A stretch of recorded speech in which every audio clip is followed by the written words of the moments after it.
Some of you may have heard that the Disney Corporation is responsible for at least one real live ghost town. Disney built the Treasure Island Resort in Baker's Bay in the Bahamas. It didn't start as a ghost town. Disney cruise ships would actually stop at the resort and leave tourists there to relax in luxury. This is a fact. Look it up. Disney blew $30 million on the place. Yes, $30 million. Then they abandoned it. Disney blamed the shallow waters, too shallow for their ships to safely operate, and there was even blame cast on the workers, saying that since they were from the Bahamas, they were too lazy to work on a regular schedule. That's where the factual nature of the story ends. It wasn't because of sand, and it obviously wasn't because foreigners are lazy. Both are convenient excuses. No, I sincerely doubt those reasons were legitimate. Why don't I buy into their official story? Because of Mowgli's palace. Near the beachside city of Emerald Island in North Carolina, Disney began construction of Mowgli's palace in the late 1990s. The concept was a jungle-themed resort with a large, you guessed it, palace in the center of the whole thing. If you're unfamiliar with the characters of Mowgli, then you might better remember the story The Jungle Book. If you haven't seen it anywhere else, you know it as the Disney cartoon from decades past. Mowgli is an abandoned child in the jungle, essentially raised by animals and simultaneously threatened/pursued by other animals. Mowgli's palace was a controversial undertaking from the start. Disney bought up a ton of high-priced land for the project, and there was actually a scandal surrounding some of the purchases. The local government claimed eminent domain on people's homes, then turned around and sold the properties to Disney. At one point, a home that had just been constructed was immediately condemned with little to no explanation. The land grabbed by the government was supposedly for some fictional highway project. Knowing full well what was going on, people started calling it Mickey Mouse Highway. Then there was concept art. A group of stuffed shirt workers from Disney Company actually held a city meeting. They intended to sell everyone on how ludicrous this project was going to be for everyone.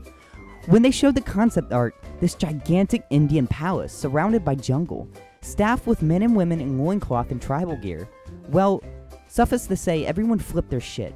We're talking about a large Indian palace jungle and loincloth not only in the center of a relatively wealthy area, but also a somewhat xenophobic area of the southern USA. It was a questionable mix at that point in history.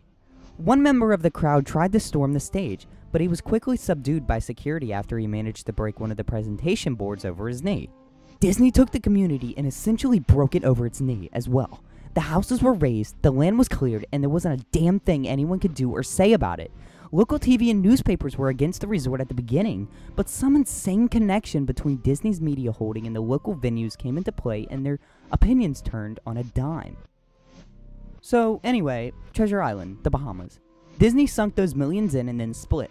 The same thing happened with Mowgli's palace. Construction was complete. Visitors actually stayed at the resort.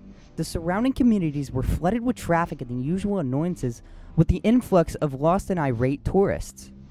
Then it all just stopped. Disney shut it down and no one knew what the hell to think. But they were pretty happy about it. Disney's loss was pretty hilarious and wonderful to a large group of folks who didn't want this in the first place. I honestly didn't give the place another thought since hearing it closed over a decade ago. I live maybe 4 hours from Emerald Isle, so really, I only heard the rumblings and didn't experience any of it firsthand. Then, I read this article from someone who had explored the Treasure Island Resort and posted a whole blog about all this crazy shit he found there. Stuff just left behind. Things smashed, defaced, probably ruined by the disgruntled former employees who had just lost their jobs. Psh, hell, the locals from all around probably had a hand in wrecking that place. People there felt just as angry about Treasure Island as folks here did about Mowgli's palace. Plus, there was a rumor that Disney had released their aquarium stock into the local waters when they closed, including sharks. Who wouldn't want to take a few swings at some merchandise after that?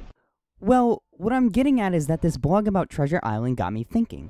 Even though many years had passed since its closing, I figured it might be cool to do some urban exploration at Mowgli's palace. Take some photos, write about my experience, and probably see if there's anything I could take home as a memento. I'm not going to say I wasted no time in getting there, because honestly it took me another year after I first found that Treasure Island article to get around to going up to Emerald Isle. Over the course of the year, I did a lot of research on the palace resort, or rather, I tried to. Naturally, no official Disney site or resource made any mention of the place. That had been scrubbed clean. Even odder, however, was that nobody before myself had apparently thought to blog about the place or even post a photo. None of the local TV or newspaper sites had one word about the place, though that was to be expected since they'd all swung Disney's way. They wouldn't be out there wanting their embarrassment, you know? Recently, I learned that the corporation can actually ask Google, for example, to remove links from search results, basically for no good reason. Looking back, it's probably not that nobody spoke out of the resort, but rather their words were made inaccessible. So, in the end, I could barely find the place. All I had to go on was an old as hell map I had received back in the mail in the 90s. It was a promotional item sent out to people who had recently been to Disney World, and I guess since I had been there in the late 80s, that was recent. I didn't really intend to hang on to it. It just got shoved in with my books and comics from my childhood. I'd only remember it months into my research, and even then it took me another few weeks to locate the storage bin my parents had shoved it all into. But I did find it.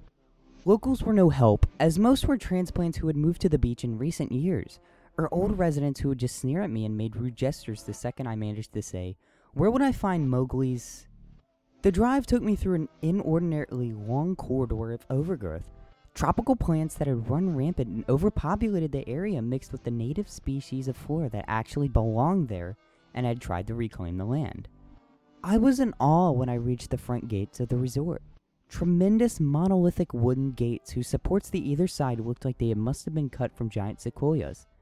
The gate itself had been gouged in several places by woodpeckers and eaten away at the base by burrowing insects. Hanging on the gate was a sheet of metal, some random scrap with hand-painted letters scrawled in black. Abandoned by Disney. Clearly the handwork of some past locals or an employee who wanted to make some small protest. The gates were open enough to walk through, but not drive, so grabbing my digital camera and the map, whose flip side showed a layout of the resort, I set off on foot. The inner grounds of the place were just as overgrown as the entryway. Palm trees stood untended and ragged among piles of their own coconuts. Banana plants similarly stood their own stinking bug-riddled refuse.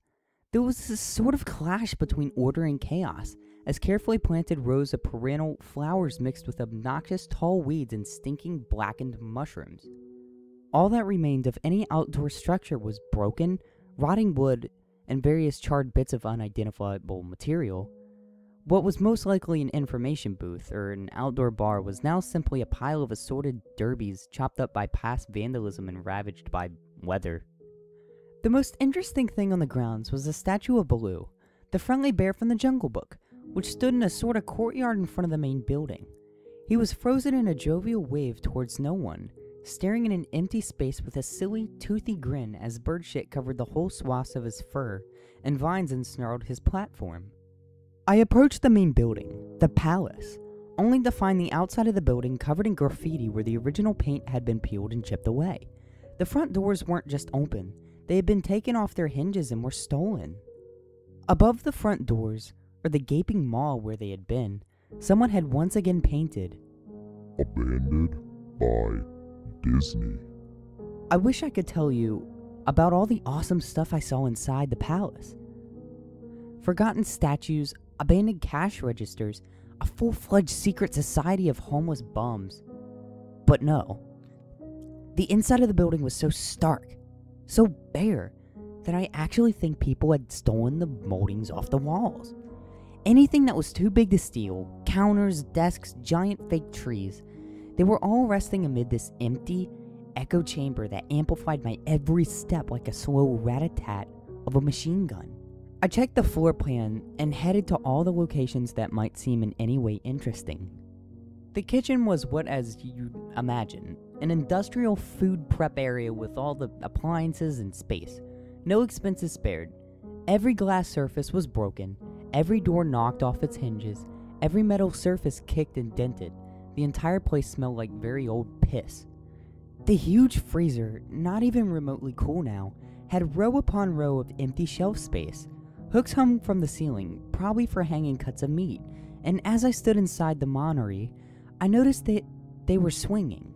Each hook swung in a random direction, but their movements were so slow and small that it was almost impossible to see. I figured it had been caused by my footsteps, so I stopped one from swinging by clutching it in my fist, then carefully letting it go. But within seconds it started to swing once more. The public bathrooms were in much the same state as the rest of the place. Just like the Treasure Island resort, some had methodically smashed each porcelain commode with coconuts and other implements. There was about a half an inch of rancid, stinking, stagnant water on the floor, so I didn't stay there very long. What is odd is that the toilets and the sinks and the bidets in the ladies' room, yeah, I went there, all dripped, leaked, or just ran freely. It seemed to me that they should have shut the water off a long time ago. There were plenty of rooms in the resort, but naturally I didn't have time to look through all of them. The few I did peer into were similarly wrecked, and I didn't expect to find anything there. I thought there was actually a TV or a radio in one room, as I really think I heard a quiet conversation coming out. Though it was like a whisper, probably my own breathing echoing in the silence, or just another case of the sound of flowing water playing tricks on the mind. This is what it sounded like. I didn't believe it. Oh, what? I didn't know that. I didn't know that. Your father told you. I know. That sounds ridiculous. I'm just telling you what I experienced. Why, I thought there might have been something running in that room, or worse, some vagrants who had holed up there and probably would have knifed me. At the front door of the palace again, I figured I hadn't found anything of note and I'd wasted the trip up. As I looked out the door, I noticed something interesting in the courtyard that I apparently missed. Something that would give me at least one thing to show for all my trouble, even if it was just a photograph. There, as a lifelike statue of a python, maybe 50 feet long, coiled up and sunning itself on a pedestal right in the center of the area. It was almost time for the sun to start setting, so the light fell onto the object in a perfect way for a photograph. I approached the python and snapped a photo. Then I stood on my toes and snapped another. I moved closer again to get the detail of its face. The python lifted its head slowly, casually looking directly into my eyes, turned and slithered off into the pedestal, across the grass and into the trees. All 50 feet of it. Its head long disappeared into the woods before its tail even left the sunning spot. Disney had released all of their exotic animals onto the grounds. Right there on my floor plan mat was the reptile house. I should have known. I read about the sharks at Treasure Isle, and I should have known they'd done this. I was dumbfounded, just utterly stupefied. My mouth must have been hanging there for the longest time before I came back down to earth and snapped it shut. I blinked a few times and backed away from where the snake had been, back toward the palace. Even though it was totally gone, I still wasn't taking any chances and backed my way into the building. It took a few deep breaths and slaps to my own face to get myself right in the head again after that. I looked for a place to sit down, as my legs were feeling a bit like jelly at this point. Of course, there was no place to sit down unless I wanted to recline in the broken glass and dead leaf carpet, or haul myself up onto a desk of questionable reliability. I had seen some stairs near the palace's lobby and decided to go have a seat there until I felt better. The staircase was far enough away from the front of the building to be relatively clean. Save for a startling accumulation of dust, I pulled a wedge of metal off the walls, once again painted with the Abandoned by Disney motto I'd become accustomed to. I placed the wedge on the stairs and sat on it to keep at least somewhat clean. The stairway led downward, below group level. Using my camera flash as sort of an improvised flashlight, I could see that the staircase ended in a metal mesh door with a padlock. A sign on the door, a real sign, read, "Mascots only, thank you." This perked up my spirits a little bit, for two reasons. One, a mascots only area would have definitely had some interesting stuff back in the day. Two, the padlock was still in place. Nobody had gone down there. Not the vandals, not the looters, nobody. This was the one place I could actually explore, and perhaps find something interesting to photograph or wantingly steal. I had come to the palace essentially agreeing with myself that it was okay to take anything I wanted because, hey, abandoned. It didn't take much to bust the lock. Well, actually, that's wrong. It didn't take much to bust the metal plate on the wall that the padlock was hooked to. Time and decay had done most of the work for me, and I was able to bend the metal plate enough to pull the screws out of the wall. Something nobody else had apparently thought of, or hadn't been able to do at the time. The mascots only area was a startling and very welcoming change for the rest of the building I'd seen. For one, every second or third fluorescent light overhead was illuminated, even though they flickered and faded randomly. Also, nothing had been stolen or broken, even if age and exposure were definitely taking their toll. Tables had notepads and pens. There were clocks, even a punch-in clock on the wall complete with filled-out time cards. Chairs were scattered around, and there was even a small break room with an old, static-filled television and long rotted-out food and drink on the counters. It was like one of those post-apocalyptic movies where everything is left in the state of evacuation. As I walked the maze-like sub-basement hallways of the mascots only area, the sights just became more and more interesting. As I went further, desks and tables were knocked over, paper scattered and almost melted with the damp floor, and a large carpet of mold was slowly overtaking the real rotting crimson floor covering. Everything was just sort of squishy. Anything wood disintegrated into mush when I applied even the least amount of force, and clothing items hanging on hooks in one of the rooms simply fell to moist threads if I tried to unhook them. One thing that annoyed me was that the light was becoming more sparse and unreliable as I went further into the dank, suffocating depths of the place. Eventually, I reached the black and yellow striped door with the words Character Prep 1 stenciled on it. The door wouldn't open at first. I figured this was probably where the costumes were kept, and I definitely wanted a photograph of that twisted, stinking mess.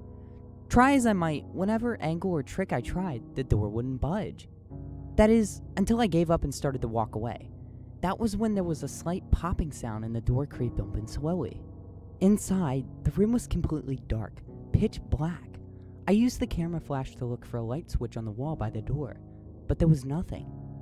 As I made my search, I was jarred out of my sense of excitement by a loud electrical buzz. Rows of lights overhead suddenly flashed to life, flickering and fading in and out like the rest I had passed. It took a second for my eyes to adjust, and it seemed like the lights were going to just keep getting brighter until the bulbs exploded. But just when I thought it would reach the critical stage, the lights dimmed a bit and steadied. The room was exactly as I'd pictured it. Various Disney costumes hung on the walls, fully put together like strange cartoon cadavers hung from invisible nooses. There was an entire rack of loincloth and native clothes on hangers towards the back. What I found odd, and what I wanted to photograph right away, was a Mickey Mouse costume at the center of the room. Unlike the other costumes, it was lying on its back in the center of the floor like a murder victim. The fur on the costume was rotting and shedding, creating bare patches. What was even more odd, however, was the coloring of the costume. It was like a photo negative of the actual Mickey Mouse. Black where he should have been white, and white where he should have been black. His normally red pants were light blue. The sight was off-putting enough that I actually postponed photographing the thing until last. I took a picture of the costumes hanging on the walls. Upward angles, downward angles, side shots to show an entire row of frozen, putrid cartoon faces, some with plastic eyes missing. Then I decided to stage a shot, just one of the bedraggled characters' heads on the slick, grimy floor. I reached for the headpiece of the Donald Duck costume and carefully removed it so the thing wouldn't fall apart in my hands. As I looked into the face of the wide-eyed, moldering head, a loud clattering sound made me jump with fright. I looked down at my feet, and there between my shoes was a human skull. It had fallen out of the mascot head and shattered into pieces at my feet. Only the empty face and lower jaw remained, staring up at me. I dropped the duck head immediately, as you'd expect, and moved for the door. As I stood in the doorway, I looked back to the skull on the floor. The digital camera screen displayed only dead pixels in the shape of the thing. It was a perfect silhouette of the Mickey costume. As the camera moved in my unsteady hands, the dead pixels spread, marring the screen wherever Mickey's outline moved to. Then the camera died, went blank and quiet, and broken. I raised my eyes once again to the Mickey Mouse costume. "Hey!" it said in a hushed, perverted, but perfectly executed Mickey Mouse voice. "Wanna see my head come off?" It started to pull at its own head, working its clumsy, glove-clad fingers around its neck with clawing, impatient movements similar to a wounded man trying to pull himself free of a predator's jaws. As it worked its digits into its neck, there was so much blood, so much thick, curdled yellow blood. I turned away as I heard a sickening tear of cloth and flesh, only cared about getting away. Above the doorway out of that room, I saw the final message clawed into the metal with bone or fingernails. Abandoned by God. I never got the pictures out of the camera. I never wrote the blog entry about it. After I ran from that place, fled for my sanity if not my very life, I knew why Disney didn't want anyone to know about that place. They didn't want anyone like me getting in. They didn't want anyone like that getting out.